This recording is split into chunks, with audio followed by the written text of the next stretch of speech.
OverDrive continues, brought to you by FanDuel, bringing you everything from the opening line to the final score. Bryan Hayes, the O-Dog, Jeff O'Neill, Jonas Siegel of The Athletic. Head to Edmonton a couple times this hour, set the scene for Game 6 tonight. You know, all these different stats out there about McDavid and what he's putting up. Talked about Pierre-Luc Dubois. He had 40 points this year. McDavid's got 42 in the playoffs. Did you see the adjusted numbers? Yes, Jonas. Yeah. Adjusted era. He's already, I think, at the top, is he not? Look at that. He's number one. Wayne Gretzky, take a seat. How dare you play in the area you played in? How dare you? So who keeps track of the adjusted numbers? It's not like it's not It's in no- the official. no, it's not a person. No, who even does that? Like It's Jonas, just- do you do that in your basement, or like what happens to the adjusted numbers? It's just you can just look it up. There's no person doing it. It's just, what is it, a formula, It's like though? a Or like the formula. Wizard of I don't know Oz? how You're to down do there it. with your adjusted era. You're the Wizard of Oz of adjusted era stats. That'd be great. Because somehow you got to get it, right? I understand what you're saying. You can find it online, but then you're just supposed to trust that that was the appropriate formula. Yeah. Yeah, Right. but who came up with the Pythagorean theorem for adjusted numbers? Somebody Like, who- smarter than us.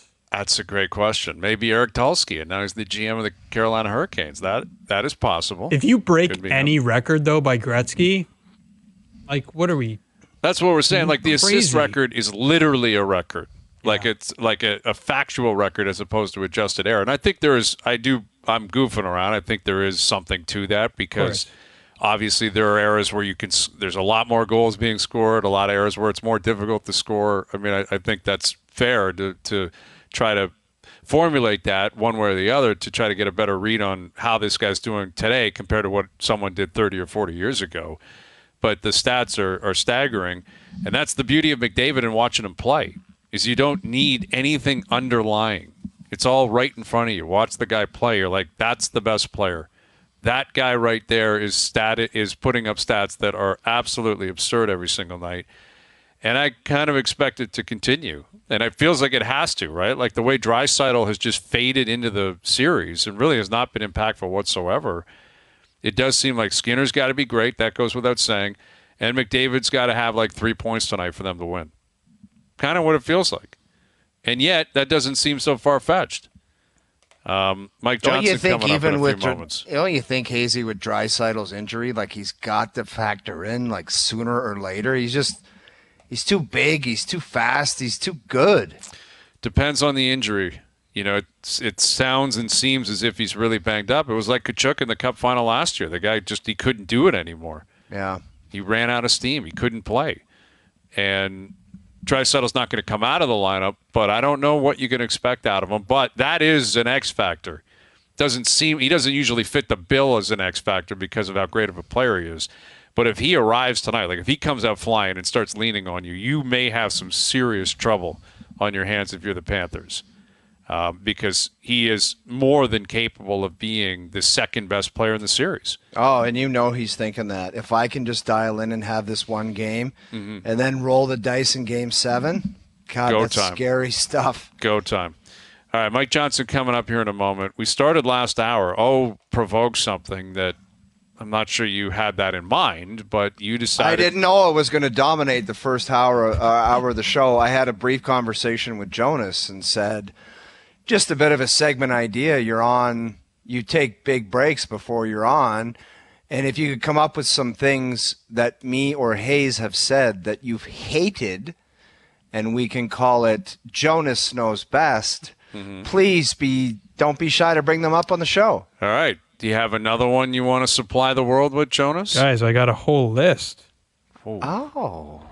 Okay. I don't know why it's just you, Hayes, but It's always me. you're bothering me a lot. I've been bothering you, okay? Let's see what you got. So What do you have? said something recently about the Atlantic Division, Right. and you're like, wow, it's so tough, and it's the Lightning and the Panthers, and it's like, oh boy, what are we gonna do? Yeah. And I heard the same thing about the Jays and the AL East. You know what you can do? You can just be better than those teams. Like, that's allowed, right? That's allowed. Absolutely. I think, Jonas, you do know best, and that is a ridiculous comment by Hayes. You can't just capitulate and say, you know what, those guys are so good. What are we going to do about that? Be better. Hazy better. B. I'm on board with Jonas with this one. Can I address that You can. comment? If I can recall correctly, because again, I say a lot of things on this show, and admittedly, a lot of them are stupid and dumb and wrong. If I can recall correctly, that was talking about the past. Yeah. That these are facts. I thought you lived in a world where you love facts. Maybe it's just me, Jonas. Tampa went to 3 straight Cup Finals. Yes. Florida's been to 2 straight. And I believe I said Boston was in the Cup Final in 19, which they were. And So you're Boston, referring to results. Well, I'm just saying. No, like, your the implication reality was is, that they've been dealt a tough hand. It's like, well, they can be better than those absolutely teams. Like, that's allowed. Listen, I'm not disagreeing with that. And if it's such a loser's mentality to just be like, well, what do you want us to do? They're better. Of course not. And Florida was a disaster of an organization for 20 years. Mm-hmm.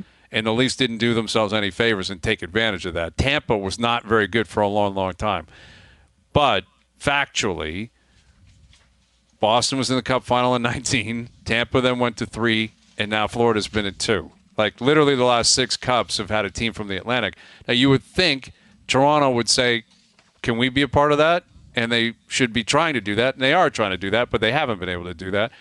But I don't think it was – I don't recall, and I certainly hope I wasn't suggesting that that's some sort of cop-out for the Leafs. You know, because it'd be different if the Leafs were in the conference final every year and losing to those teams. They lose in the first round. So there you go, Jonas. That's my response to you taking issue with what I had to say. How do you think Mike Johnson will feel about that? You think Johnny's willing to accept – He won't the have reality any of these that teams, loser mentality that you have. Okay, here's Mike Johnson, our TSN Hockey analyst, joining us here on the Maple Toyota Hotline. Jonas has taken issue with the fact that an Atlantic team has been in the Cup Final every year for the past 6 years, which I can't change. It's just a fact. It has happened. Where do you stand on history right now? Is he just going to try to erase what is factually correct? Johnny, this guy has been all up in Hayes' kitchen all show. Yes, his grill. Yep. I think the reality is that the path for the Atlantic the last half decade has been harder than just about any other division. The reality is, if Toronto, given their current team and what they've been like the last 5 years, would they have gone at some point deeper? Not all the way. Obviously, you have to beat the teams that are better than you that they lose to. Would they have gotten to the second round more often? Would they have gotten to the third round 1 or 2 times? I think absolutely, if they were in a different division, they would have gone further and avoided some of those high-power teams early. So, Hayes, what you're saying is correct. And, part of it is, we're not as good as those guys. I think it's been proven that they are not as good as those guys. It just sucks that the last 5 years there's been a rotating cast of teams that are a little bit, and probably 2 teams every year that are a bit better than they are, which makes the path harder than it would be if you were the Rangers and got to play Washington in the first round this year. That's a good Jonas point. That is a good point, Johnny. But Jonas is saying, because Jonas knows best, that's been a big theme today. That it's just like the AL East in baseball. You can't just say, "Oh, this division's really tough, and I don't know if we can do it." Make your team better so they can compete and do whatever you got to do. Thanks, Jeff. That's what Jonas's point is. But I think 2 things can be true at the same time. I can walk and chew gum. I can acknowledge that it's been a tough path while also acknowledging they haven't been good enough while they continue to get better. I don't think you've heard anything come out of the Leafs team saying, "Well, look at the path. I mean, what are we supposed to do about this? I mean, please, we're absolved from all criticism." But both, they're trying, they're efforting. They haven't been successful in getting their team to be good enough. But the reality is that they have had a harder path than just about any other organization in the NHL.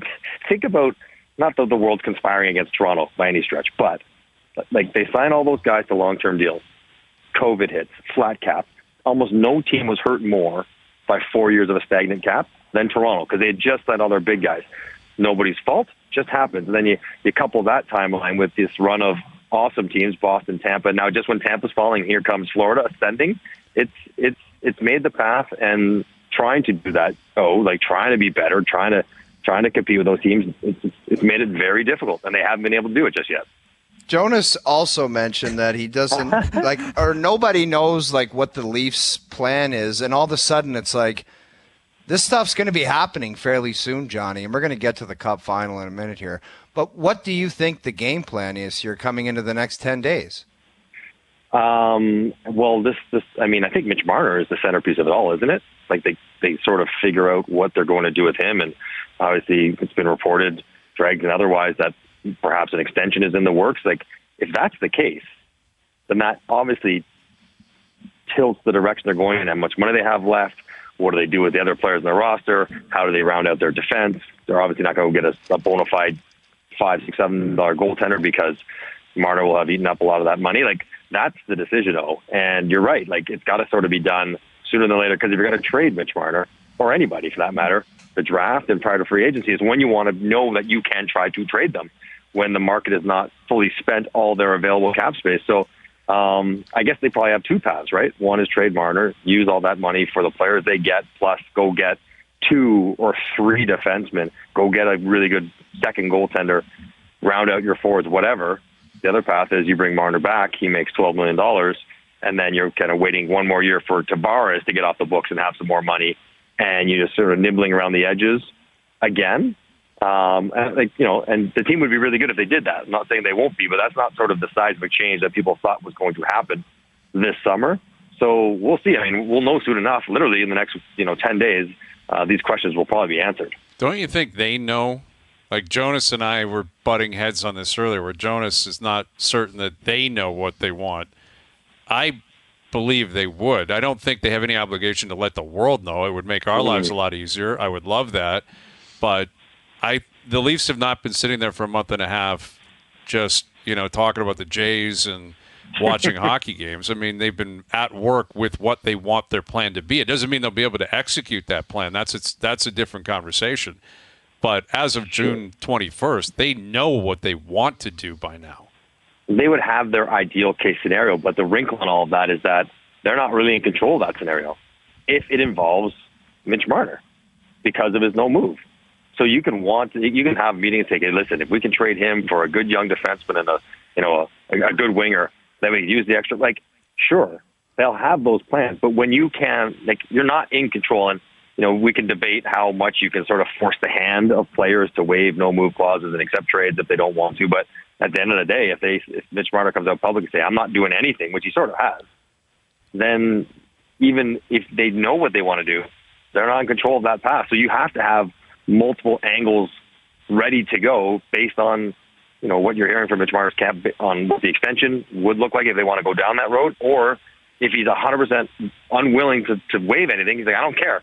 Bring all the heat. Make it about me. I don't care. I'm not going anywhere. If he's like, what do you do, Hayes, if that's the case? Then you have to sort of turn the page and say, okay, now it's, do we re-sign him or not? Like, that's the next domino. Do we extend him or not? But if the plan A was to trade him and remake your team, he could scuttle that plan just with the word saying, no, you're not doing it. That just seems like such an extreme leap, though, where, like, if you conclude we've got to move off Mitch, and then he goes no, and you say, all right, let's sign an 8-year deal. That's it, Hayes. Like, how is that possible? You can't do that. That's my point. Yeah. Like, Mike, that was my point. I would have liked to have seen, and again, like you guys have said, we don't know what's going on behind the scenes. They're not going to tell us. But I would have liked, if that is the direction you're choosing, at the start of the offseason, say to Mitch's camp, we need teams. Like, we want to move you. We do not want to bring you back. We need teams that you're going to accept a trade to. And that's it. That's where we're starting. Mm-hmm. But it kind of feels like they're just like dipping their toe in.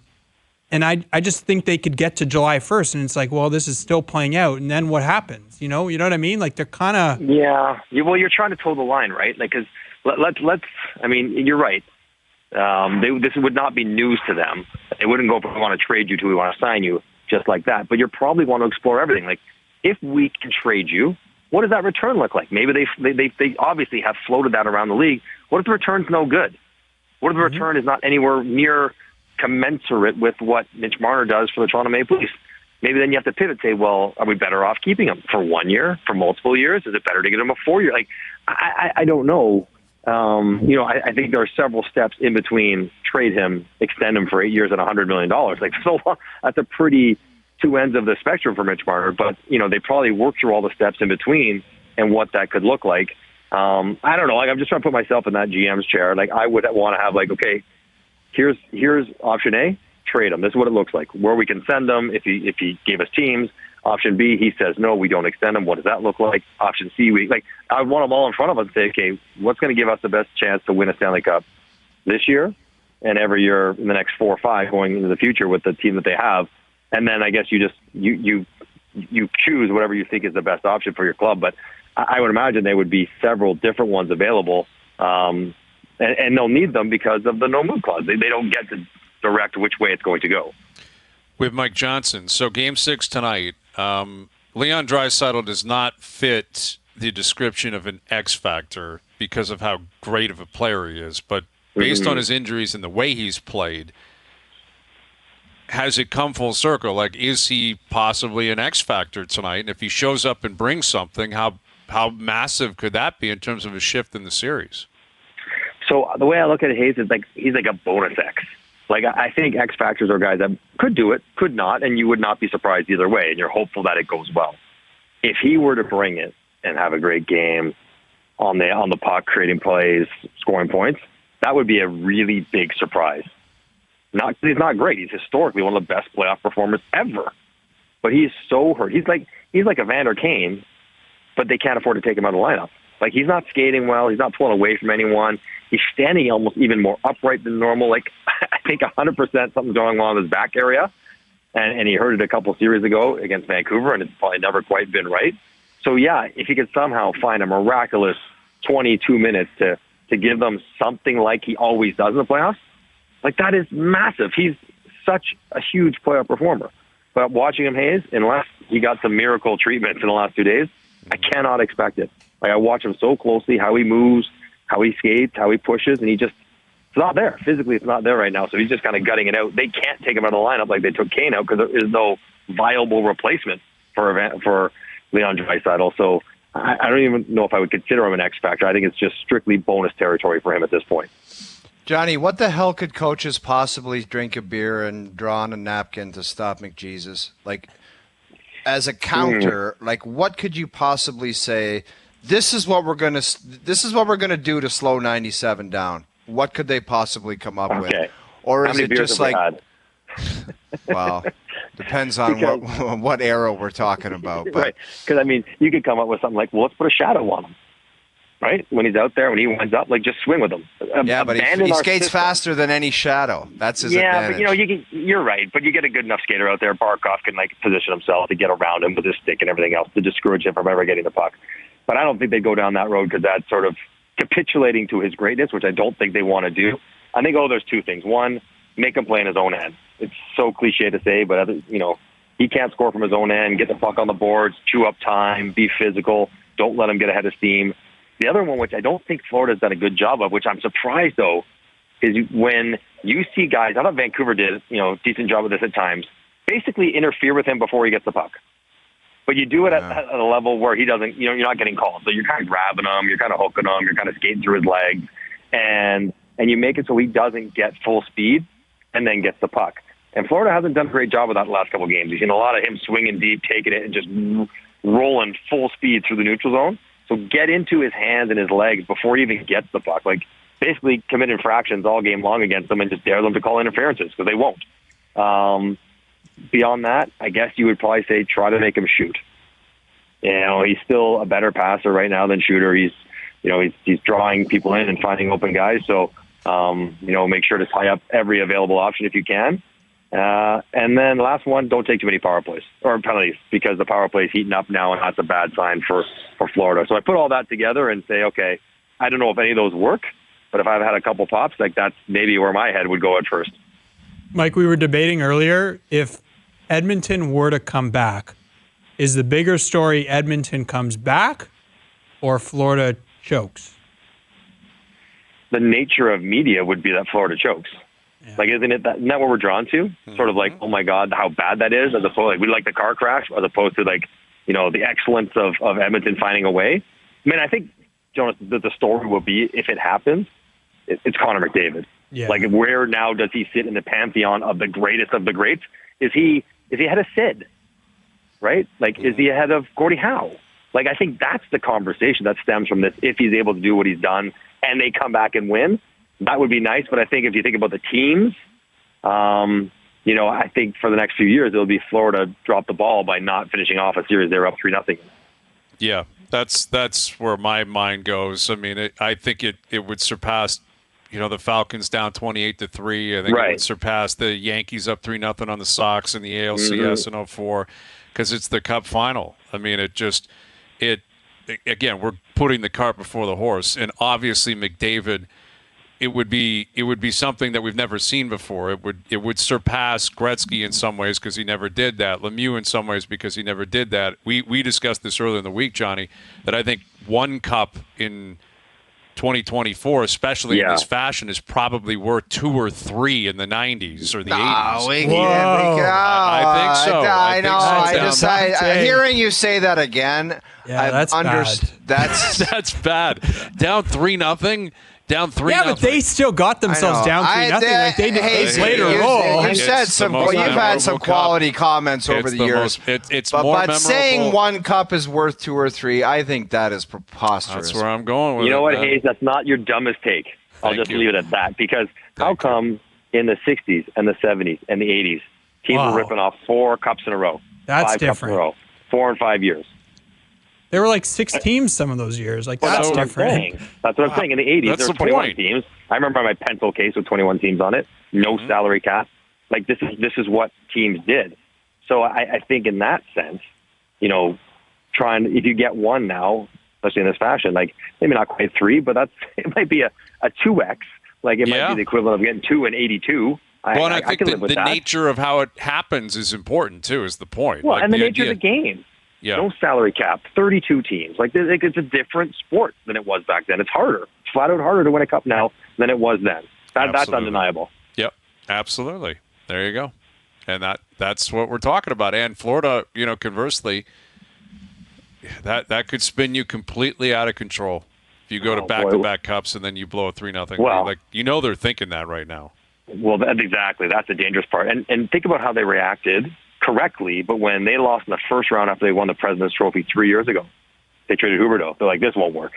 Like, this is not happening. And they changed the direction of their team.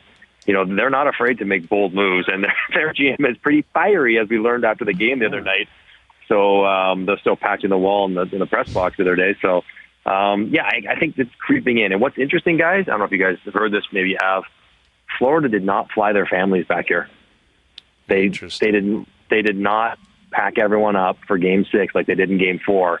They've sort of acknowledged by doing that the prospect of winning a cup has sort of filtered into their mind. How could it not? But maybe affected them a little bit.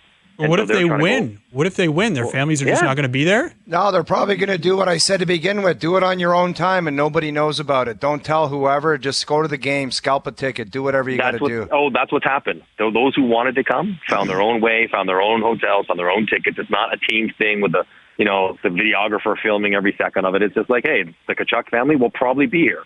If you're a family that didn't want to do it, then you don't. But, yeah, if they win tonight, then they'll celebrate, and I guess they'll get back with their families tomorrow, Jonas. But it is interesting. I don't know if I've heard anyone sort of switch gears midstream of a series to come for Game 4, have it not work, and then not come for Game 6. It's at least somewhat illuminating to the state of mind about the pressure that Florida's feeling about trying to get it done again. Absolutely. All right, Johnny. Well, enjoy yourself tonight. We'll see what comes of it, and safe travels, either back to Toronto or back down to South Florida. Listen, either way, next time we'll be talking to you from Toronto. Yes. Okay. I don't know how long I'll been there, but it'll be over. I love it. All right, buddy. Good stuff. All right, boys. Have a good weekend. There's Mike Johnson, our TSN Hockey analyst, joining us here on the Maple Toyota Hotline. Check out Maple Toyota's huge truck and SUV lineup, including Tundra, 4Runner, Highlander, and Grand Highlander, in stock and ready to deliver. Visit mapletoyota.com. All right. Well, we'll see what comes of it tonight. Jay's in action tonight. Your boy, Elvis Martinez. You happy about that, Jonas? Right, he could drop a drag bunt. That's my understanding. He may try to get his first hit with a drag bunt tonight.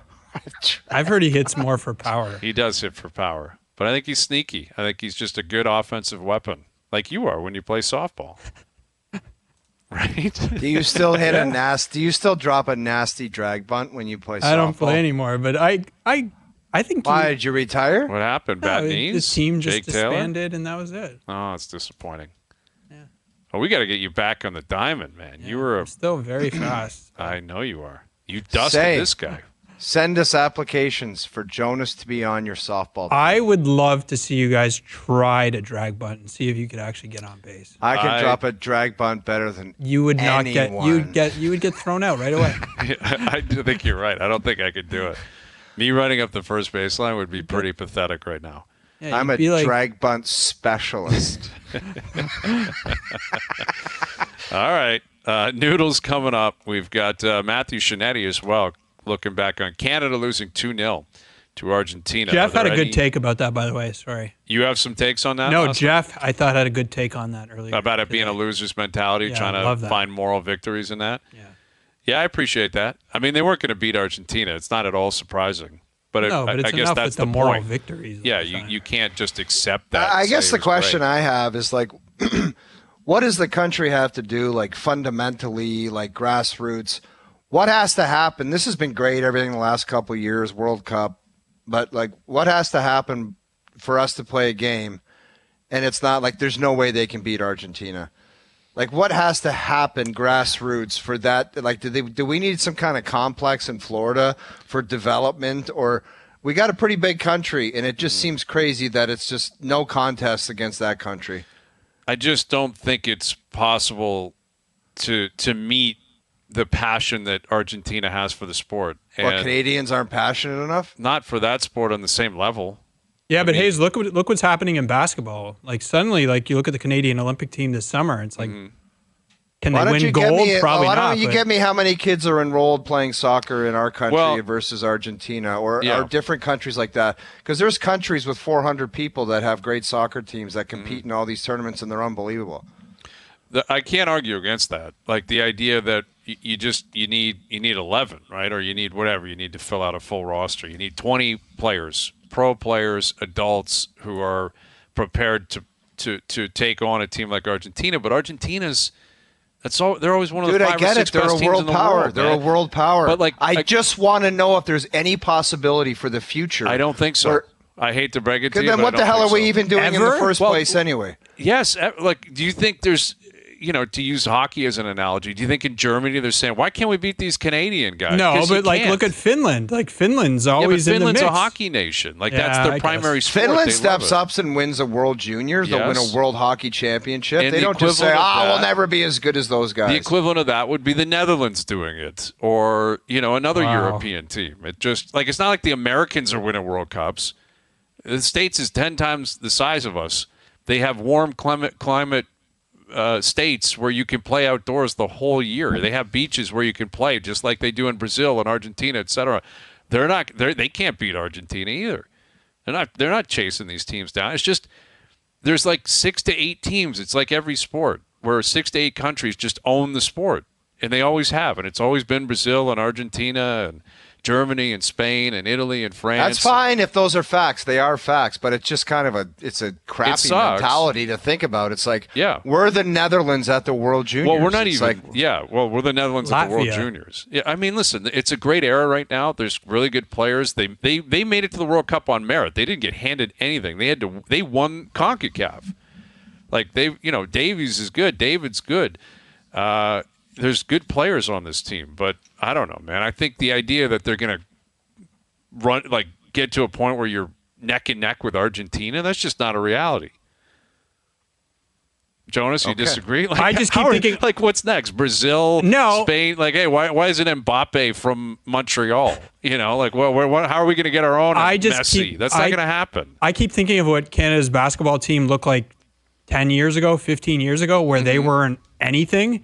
And now you look at it and it's like they could get a medal. They could, but there's also way more competition in soccer than there is in basketball. In basketball, there's the U.S., there's Spain, Brazil, Argentina. Okay, who else? I just think we've established you have a loser's mentality. Okay, or maybe I'm just a realist and you guys are just a couple of sports hippies. You two are sports hippies. That's what you are. All I know is it went from Jonas Knows Best to Jonas Owns You.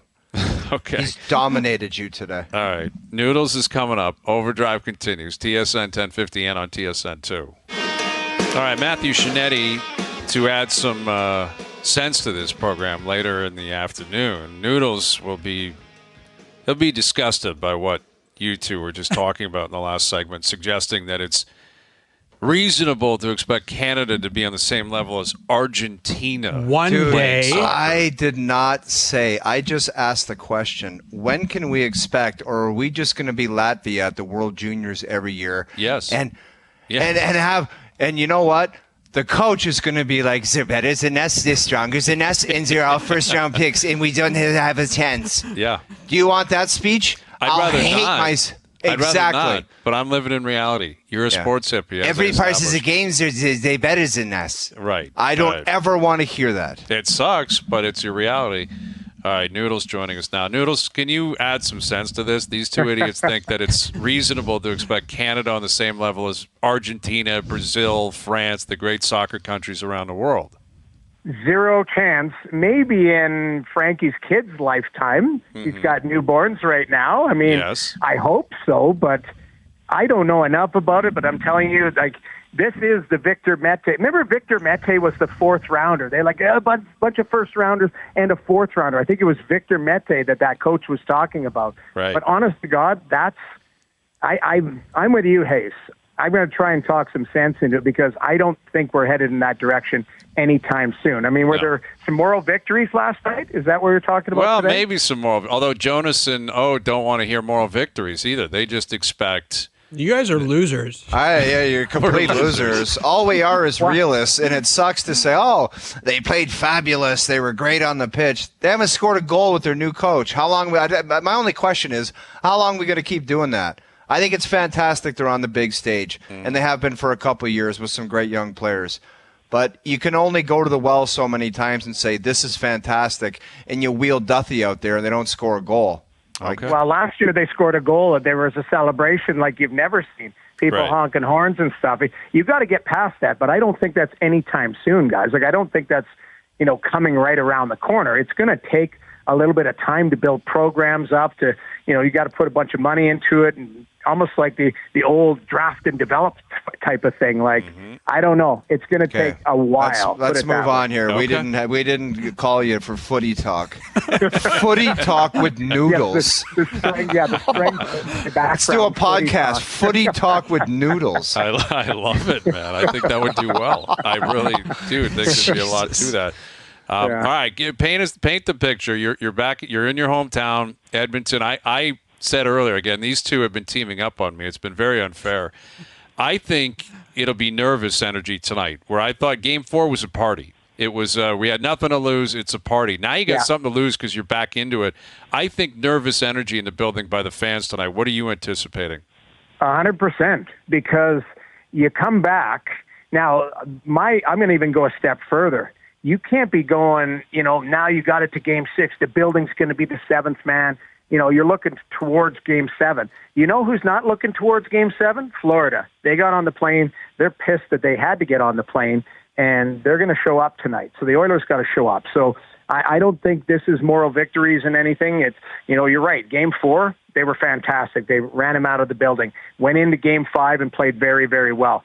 But Florida's going to have some adjustments this morning. I saw a bunch of guys this morning, talked to a few of their coaches. Like, they're all business as well. So this is going to be a tough game for the Oilers if they're going to win it. And there should be nervous energy from the Oilers fans. Now, the fans, all they can do is cheer and yell and scream. But the start is going to be key because, if this building's going to pop, and if the Oilers get one early, then yes, then you're going to see a celebration. But to me, if Florida scores early and continues to press, there is going to be a lot of nervous energy. Noodles, I like looking around, just checking out guys, the looks on their faces. Did anybody kind of get your attention this morning, whether it be Paul Maurice or McDavid or Bob? Did anything kind of get your eye? Two things. Draisaitl, I happened to be just kind of off to the side, and he walked by me and kind of gave me the Gord Miller nod, the acknowledgement. And and then he went up on the podium, and for the third time in this series, he's called himself out. Said, I need to be better. I want to be better. And, we're not making excuses. Everyone knows he's got a splint on his hand. He's got, I don't know what he's got else going on, but we all know he's hurting.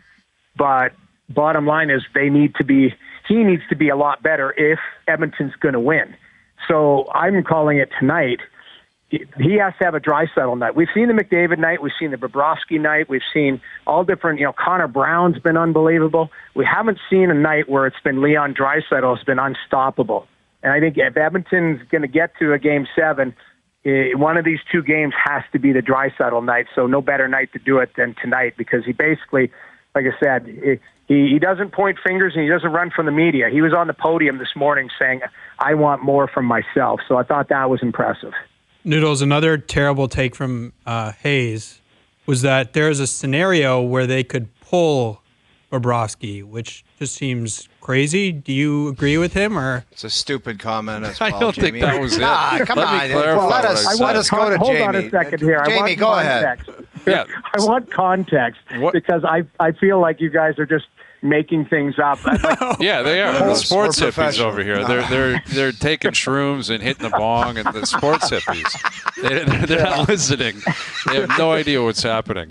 Because so what did you say? Hey? What I said was, if you're Stollards tonight, are you stretching? Like, are you thinking, man, if Bob gives up 3 on 9, like, I'm going in here and I better shut the door down? In other words, Game 1, Game 2, Game 3, I think Stollards was showing up. You could probably speak to this, and Bob's a robot right now. Like, I'll be ready and go through my routine and blah, blah, blah, but he ain't coming out. I don't think he can have that mentality, because if they can't mess around. If Bob plays the way he did the last couple of games and is shaky early, you might have to pull him tonight. Yeah, I don't think it's like, I think the leash on Bob is still long enough that it might take something like the other night, 5 goals on 11 shots. But, you know, the season has at max 2 games left. And if Bob doesn't have it, and you think, okay, maybe I need my team to be jarred. So I can paint a picture for you, Brian, where if he gives up 3 on his first 6 and it's early in the game, he might have the pull, because you're just trying to get through the game and reset him. But I could say the same thing on the other side. Skinner's been on fire the last couple games. There's no margin for error. So you're doing everything. Everybody's got to be ready. I agree. Like Bobrovsky, the first 3 games, Stollards could have sat in a pair of underwear on the bench. It wouldn't have mattered.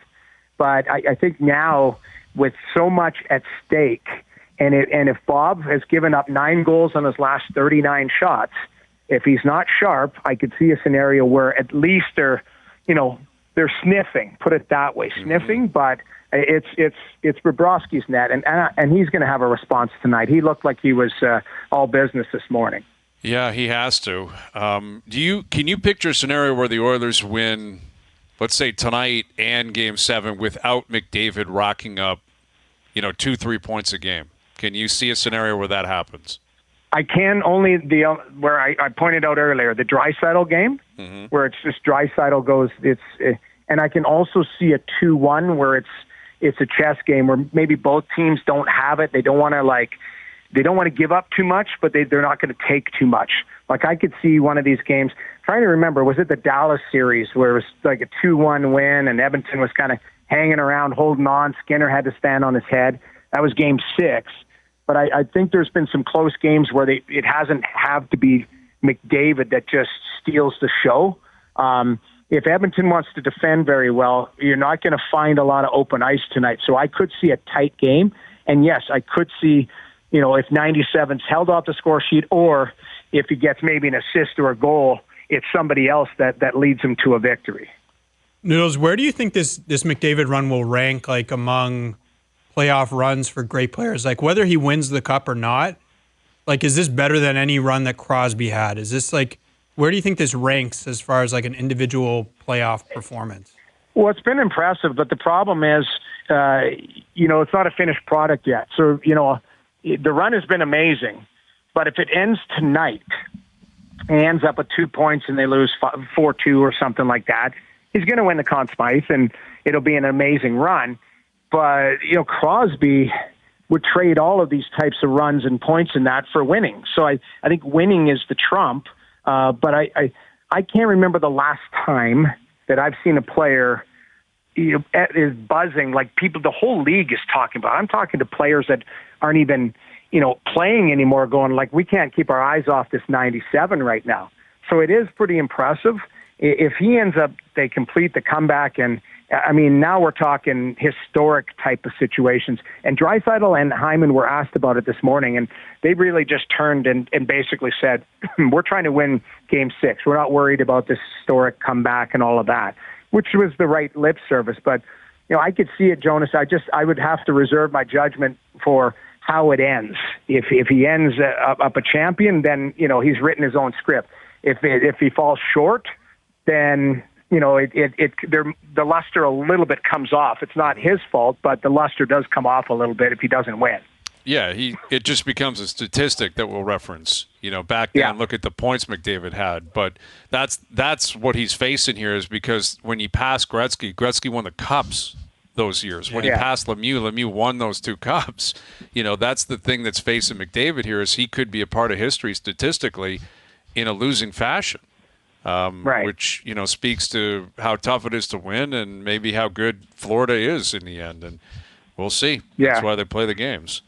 Florida's had 4 cracks at it. And, they've left 2 on the table. We'll see what happens tonight. I mean, you talk to people around here, everyone's the same narrative. They just want to see a 7th game, other than the people in the media who are tired of traveling back and forth. But, they don't play the game. They get their free meals, so they're fine. They're not free. That's not true. Yeah, they're not free.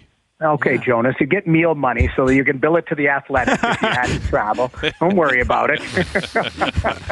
Jonas, what's the billing process like at the Athletic? Are you just firing stuff at them that they've never seen before, or No, what's your story? It's what you would guess, just like salads and sandwiches and carrot, like rabbit food. I got you. I would take their per diem instead of Jonas's food, because you can buy that at Whole Foods for $22 instead of taking the whatever $100 a day the Athletic throws around. Whole Foods, that's like the whole budget. All right. I would if I traveled, I would just treat myself like a prince. And someone's getting the bill, man. They would reject you. I can't confirm or deny, but when I played, I used to mess with people, and I'd find out what room they were in. And one time I heard that a radio guy was chirping me, talking about my 5-hole. So I charged a big meal, a steak dinner and some drinks and all that. I charged it to his room, and as we were checking out, I could hear him arguing with the people at the front desk. $300 steak bill and all that. It was like, the hell with you talking about my 5-hole. So chew on that. Yeah, exactly. If I end up going to Florida, I might do that too. Who knows? Oh, we'll figure out who I can do that to. Mike Lane or Puffy or somebody. Yeah. Duffy maybe.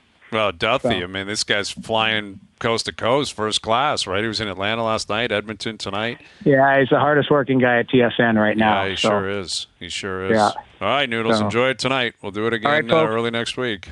Sounds good. We'll chat later. There he is, Jamie Noodles McLennan, back in his old stomping grounds, St. Albert, Alberta. Do you want to know the numbers for McDavid for the whole year? I just looked them up. Mm-hmm. Tell me. So he has 174 points in 99 games, 134 assists. Pretty good. Yeah, pretty good. Insane. Pretty good. Yeah, the guy, you've run out of adjectives. There's nothing more you can say about the guy. He's just... I said yesterday, Jonas, he's getting the flowers appropriately deserved, because in the past, I think we've kind of taken him for granted, where we're like, that's just what McDavid does. Yeah. And I think we've blown by just a bunch of amazing things that this guy does on a nightly basis. Plays at 10 o'clock a lot of nights. I don't believe he gets... And it's coming into focus even for me now for what he's doing in the playoffs, because you're watching it every second, every shift. And you're like, we've been kind of ignoring this guy for a bunch of years, where the common theme is that's just what that guy does. And that's not cool. Well, watch it tonight. Take advantage while you can, because you only got 2 more tops. Mail It In Fridays brought to you by Boston Pizza, Canada's favorite sports bar. BP is all in on supporting the Oilers. To end the 30-year drought, BP's changing their logo from red to orange until the Oilers win it. Boston Pizza wants all of Canada on board to bring the cup home where it belongs. See you for Puck Drop and join us cheering on the good guys. History awaits. Overdrive continues. TSN 1050 and on the TSN app. So Live Golf was down in Nashville, and I saw a video going around, because we keep talking about Bryson with his trophy, right? And a big part of the issue for Rory is not only that he personally kind of threw away the U.S. Open, it's that DeChambeau won it, and then it's a live thing. And sure enough, there's the video this morning. I see Greg Norman He was chugging beers out of it. There he is, having a great time. And this is just nightmare fuel for Rory McIlroy. That his arch nemesis, who I think he still doesn't like, maybe he's come around on it, I don't know. But Greggy Norman right in there doing his thing with the U.S. Open. That is, oh no, he lifts it up. Oh my God. Yeah, just owning McIlroy. Because he, like Norman can't play anymore, but he probably hates McIlroy, he hates Tiger. I think everybody hates him. I think the guys on Live hate him. They just put up with him because he put all this together. Yeah, they made him, and he's made them a lot of money. Yeah, there's don't no kid yourself. Greg that. Norman's probably shoved some cash in his pants as well. Oh yeah, dude, he's not doing this stuff for free. Oh, no kidding. To say nothing of flying around the world privately. That cat's private jet, courtesy of the Saudis. That Saudi money, it doesn't run out. But the Travelers. There's my boy Morikawa. I think he shot a 29 on the front today. Tom Kim's up there. Morikawa, Batia. Pretty good little tournament. We'll track that throughout the afternoon and the weekend as well. Tom Kim's 13 under into the weekend. There's Scheffler 10 under. Didn't you take Batia? I did. I believe I took Morikawa. I took Batia. I took Scheffler. There's Sungjae, my boy. Imzi's there with his white belt at 9 under. Okay, there you go. All right, final hour coming up. Our 5-pack underpant camp. Jonas will have more things that he detests of what we've said in the past. He will approach in a new that. segment called Jonas Knows Best. Jonas Knows Best continues, and Matthew Shinetti coming up as well. Overdrive continues, TSN 1050 and on the TSN app.